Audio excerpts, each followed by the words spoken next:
Okay, good evening, everybody. Evening, Pastor. Evening. I just want to continue to encourage you because, sometimes everything seems to be going against us because it's challenge after challenge, especially during this season. But God has ordained this season. And when God has ordained this season, we must remember that He will never leave us and He will never forsake us. He is still here with us. Right? So turn with me to Revelation chapter 2. Revelation chapter 2. I want to look again at verse 12 to 17. We stopped halfway last week, but let's read verse 12 to 17. And to the angel of the church in Pergamos write, this thing saith he which had the sharp sword with two edges. I know thy works and where thou dwellest, even where Satan's seat is. And thou holdest fast my name, and hast not denied my faith, even in those days wherein Antipas was my faithful martyr, who was slain among you where Satan dwelleth.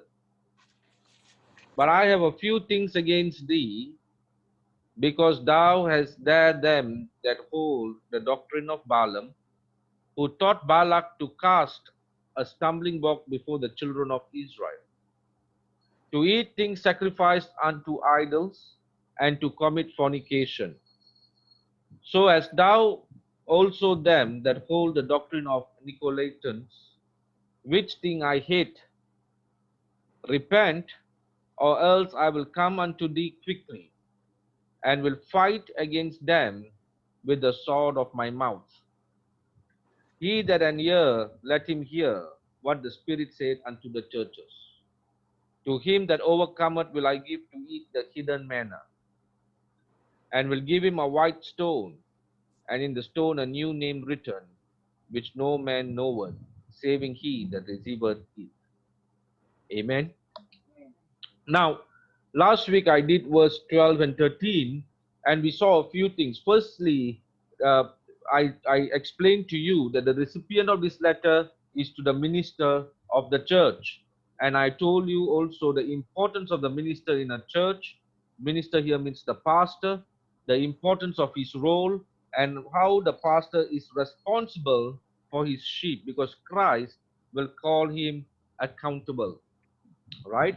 Then we saw the speaker here, the speaker to the church is Christ himself, is Christ himself, right? And I explained to you what's the sword of the mouth. I'm not going to go into that. I'm just giving you an outline what we did last week. Then we saw the commendation. Christ praised the church for three things. Firstly, that the church was loyal to Christ's name despite the environment they were in. They continued steadfastly, right? That this is something that I want to encourage us because we need to continue to stand on the name of Jesus Christ. No matter our situation, no matter what we are facing, despite our environment, we need to be faithful. The second thing was the church was pure in doctrine. That means the church stood on the word. The doctrines practiced were all from the word. And thirdly, the church was standing fast in persecution, right? No matter how they were persecuted, they stood. They stood on Jesus Christ. Now, verse 14 and 15, right? I read just now verse 14 and 15. You see the complaint. This is what Jesus is complaining, or the Christ is complaining about this church. He says the church was guilty of false doctrine. And what one is false doctrine, and the second thing was gross worldliness. Two things, gross worldliness. Two things, false doctrine and gross worldliness. And the two charges against this church made them to be known as the worldly church. Right now, the first accusation is that this worldly church was guilty of the doctrine of Balaam. Balaam, sorry. What does this mean? It means that corruption and worldliness are within the church itself. Corruption and worldliness is not from the outside. It exists in the church itself. It means a mixture of religion and worldliness, right?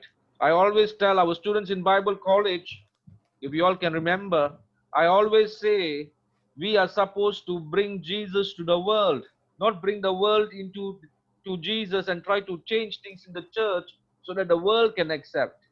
We don't compromise. Now, it means a mixture of religion and worldliness. Balak, the Moabite king, he was reigning in the area next to Palestine and he feared Israel, right? So, to protect his kingdom, he sought after the services of Balaam. Balaam was a prophet and he wanted Balaam to curse Israel. When there was, so when he first approached Balaam, Balaam refused. But Balaam accepted a second offer. 3 times Balaam cursed Israel, but with no results. Nothing happened. He then conceived an insidious plan. He said that he would corrupt them. He suggested Moabite girls seduce Israel men to intermarry and lead them to worship their idolatrous gods. Right? And this scheme worked. And Israel, though Israel was rooted in God, they became unequally yoked together with worldliness, and thereby they were corrupted. Apparently, what had happened in Pergamos church was this. The church had baptized some persons who had never repented. They baptized some people who had never forsaken the ways of the world. They had allowed some of the worldly things to be taught in the church. They allowed a mixed membership of believers and unbelievers. Some were living separated lives of holiness and sacrificial commitment for the cause of Christ. And yet there were others in the church that were living worldly lives, seeking pleasures, seeking possessions of this world. The result was tragic. There were those within the church committing fornication. That is all kinds. What is fornication? It means all kinds of sexual sins. And there were those participating in drunken parties of the world, even to the point of participating in the feast of idolatrous worshippers. You know, in Acts chapter 2, verse 40, Acts chapter 2, verse 40, let me give you a scripture reference. And with many other words did he testify and exhort, saying, save yourself from this untoward generation. So we got to save ourselves. Remember Psalm 1 verse 1. Psalm 1 verse 1 says, blessed is the man that walketh not in the counsel of the ungodly, nor standeth in the way of sinners, nor sitteth in the seat of the scornful. We got to make a choice. If we have not made a choice, we got to make a choice now to be right with God. No more compromise. No more compromise. The second thing in these two verses that we see, verse 14 and 15, is that this worldly church, the second complaint of Christ was that they were guilty of making a false profession of the Nicolaitans. Now, we did a study. I did tell you, I explained to you what the Nicolaitans believed in when we did verse 5 to 6. But let me remind you just two things about these Nicolaitans. What did they believe in? They believed, firstly, that Christ had done away with the law of Moses. And now that he gave them a new law called the law of liberty in Christ. But the only problem with this was they interpreted it in such a way they were free to live lives as they liked. The second thing that they that was wrong was they to them they believed that the soul and spirit of man was more important than their bodies. I want to tell you this today. God created us, and He created man in three elements: spirit, body, and soul. All three are important to Him. All three. Your spirit man, your soul man, and your body is equally important. So that is why these teachings were wrong, right? And Christ rebuked the church. Verse 16 is two parts in verse 16. If you see the first word in verse 16 is repent. Repent. Right? So now Christ is giving counsel to the church. He's telling them to repent. The church and its believers needed to repent. They needed to change their ways. What does this mean? The church and the true believers needed to deal with those who are worldly. They needed to lead these people back to repentance. Okay? They needed to change its practice of accepting people into the church just because they profess Christ. They needed to be evidence that there had to be an evidence of repentance. Now, as we are growing as a church, I want to remind all of us that we must encourage our people to come to true repentance. No point just coming and joining us like joining a club. It is not going to work, right? It is not going to work. They need to repent, and there need to be evidence of repentance. Evidence in their lifestyle, evidence in their testimonies. The church needed to discipline those who refuse to repent and choose to continue on their worldly living. Those who refuse to repent, we had to discipline them. And this is another challenge in church, in modern church, because today when you discipline somebody, they leave. And sometimes they leave in a nasty way, right? But we got to do our work because we are responsible. We are accountable. The church needed to stop conveying a sense of false hope. That means stop giving false hope. Stop giving false security to unbelievers by baptizing them when they made profession without true repentance. Many say, I follow Jesus, but they have not repented. You cannot follow Jesus if you have not repented. Let me give you a simple example. When I first became a minister, I used to minister to one or two Hindu friends of mine. And some of them came to the place and said, oh, we accept Jesus, we will pray to Jesus. And I was a bit ignorant. I was excited that my Hindu friend has accepted Jesus. Only to find out after some time that for the Hindus, it is not just true repentance did not take place. Why do I say that? Because Hindus pray to many gods. So they just added another god, Jesus there. And that is not repentance. That is not a believer of Jesus Christ. And they fall. After some time, they fall. They can get baptized 10,000 times water baptism. They will not change. So we got to stop giving false hope and tell them the truth. The church needed to stop allowing the world to seduce, to deceive, and mislead other believers in the church. And that is why we have got Bible college to train, to teach, to remind our people not to fall into seduction, not to be easily deceived, not to be misled in their dealings with the world. We can't run away from the world. We are living in the world, remember. Right? But we got to always remind ourselves that we are called. We are the called ones. Right? Remember Matthew 3 verse 2. Jesus said, repent ye, for the kingdom of heaven is at hand. We are living in the times when the kingdom of heaven is at hand, my friends. It is time to make that choice. The second part of verse 16 is a warning. Now Christ gives the warning. First, he appeals to the church to repent. And then now he gives the warning. Christ wants the church that becomes worldly.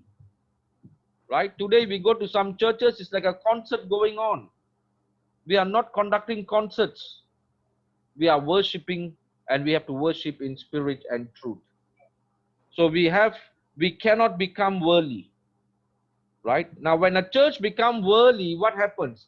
Christ will come quickly and make war against the worldly. That's what he says. The Lord is not going to punish the faithful believers who are spiritual minded. He is going to punish only those who refuse to repent of their worldliness.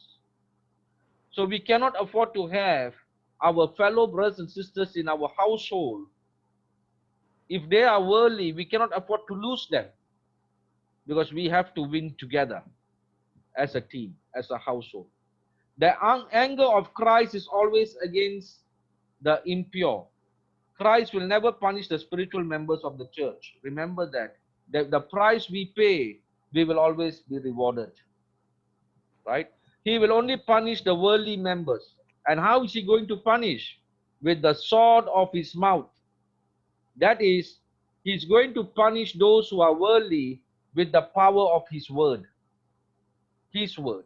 His word is strong enough to judge all the worldly, no matter who they are and how many they may be. His word is powerful enough to judge all of them. I want you to take note of this. The church as a whole is responsible for allowing worldly people to be baptized. The command of Christ is to repent and believe the gospel. Repent, believe the gospel. So true belief always involves repentance. And what is repentance? A turning away from the world to Christ. Turn away from the world to Christ. Total denial of self. Total commitment of all one is and has to Christ and his cause of world missions. And then, finally, the last point I'm going to make today is this. In verse 17, Jesus gives the great promise to the overcomers. A great promise to the overcomers. And this promise is twofold, right? The first reward is this, or the first promise.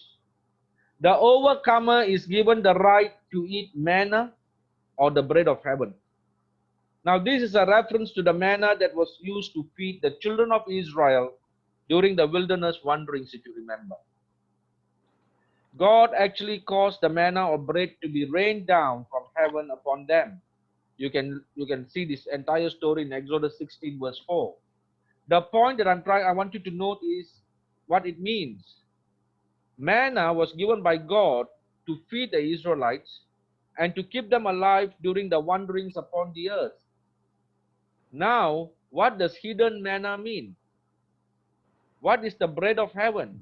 It means Christ himself. So the overcomer is given the right to feed upon Christ. We are given the right to feed upon Christ.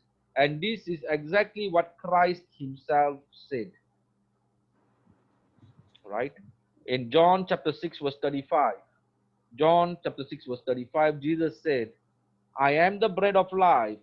He that cometh to me shall never hunger, and he that believeth on me shall never thirst. Amen. So the bread or manna of God is not physical and material bread. It is spiritual. God promises to provide for the physical necessities of his followers. But physical and material bread is not what Christ was talking about in this passage. Physical and material bread only lasts for a short while. You know, you're going to buy a loaf of bread today, probably lasts you for 2-3 days. Then it expires. And then also, the good bread which is consumed is gone once it's consumed.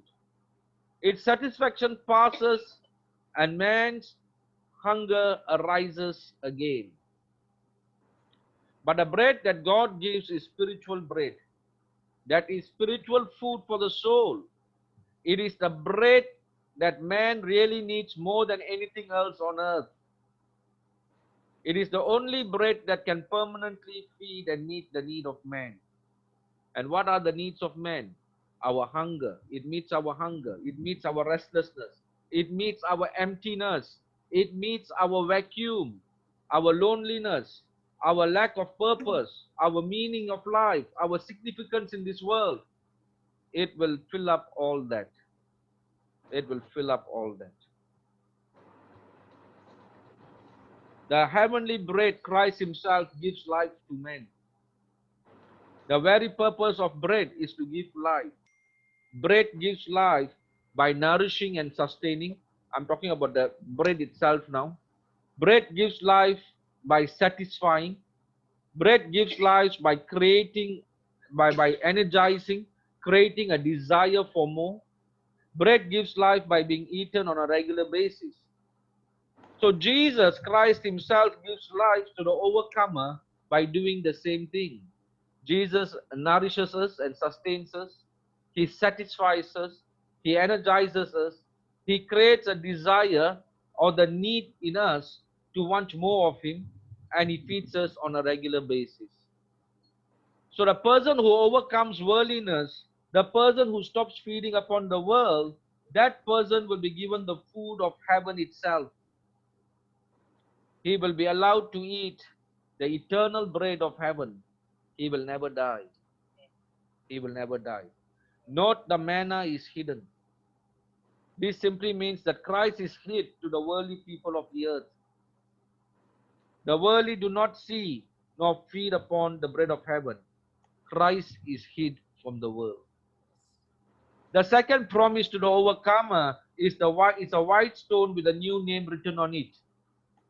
There is an endless number of guesses about what this stone is. If you read different books, they give you different interpretations. But only one thing is clear in the reference to it. It's always best to stick to what Scripture says. The white stone is the means of being admitted into heaven. The white stone it simply means that we are admitted into God's presence. The overcomer is allowed into God's presence because of that white stone. Note that a new name is written upon the stone, and this must mean either the name of Jesus Christ or the believer himself. If the name is that of Christ, then the meaning is this: the name of Jesus Christ is the only name accepted for entrance into heaven. So a person must have the white stone with Christ's name written on it in order to be admitted into God's presence. Secondly, if the name is that of the believer, then the believer is given the white stone as his ticket into heaven. The stone must have his name on it in order to be admitted. That, so in conclusion to the second point is this: the church member who has a ear must hear this message to the worldly church. He can never overcome the attacks of worldliness unless he heeds this message. You and I cannot overcome worldliness unless we listen to what this message says. Your situation cannot change unless you listen to what this message says. Hearing and heeding is your only hope of ever conquering the seductive worldliness of this earth. Remember, Jesus said in John 14, verse 6, I am the way, the truth, and the life. No man cometh unto the Father but by me. Let's pray. Father, we come into your presence and we just thank you for your word this evening, Lord. Lord, I pray, Lord, even as this, our household, Lord, have come together on this Friday night to pray and to seek direction from you, Father. We pray, Lord, that we will be able to overcome everything that is worldly, Lord. We will be able to overcome our situations. We will be able to overcome, Lord, the environment that we are in, so that, Lord, we will be blessed. Help us and strengthen us to follow your word. Help us and strengthen us to only focus on you and to do your will. In Jesus' name we have prayed. Okay.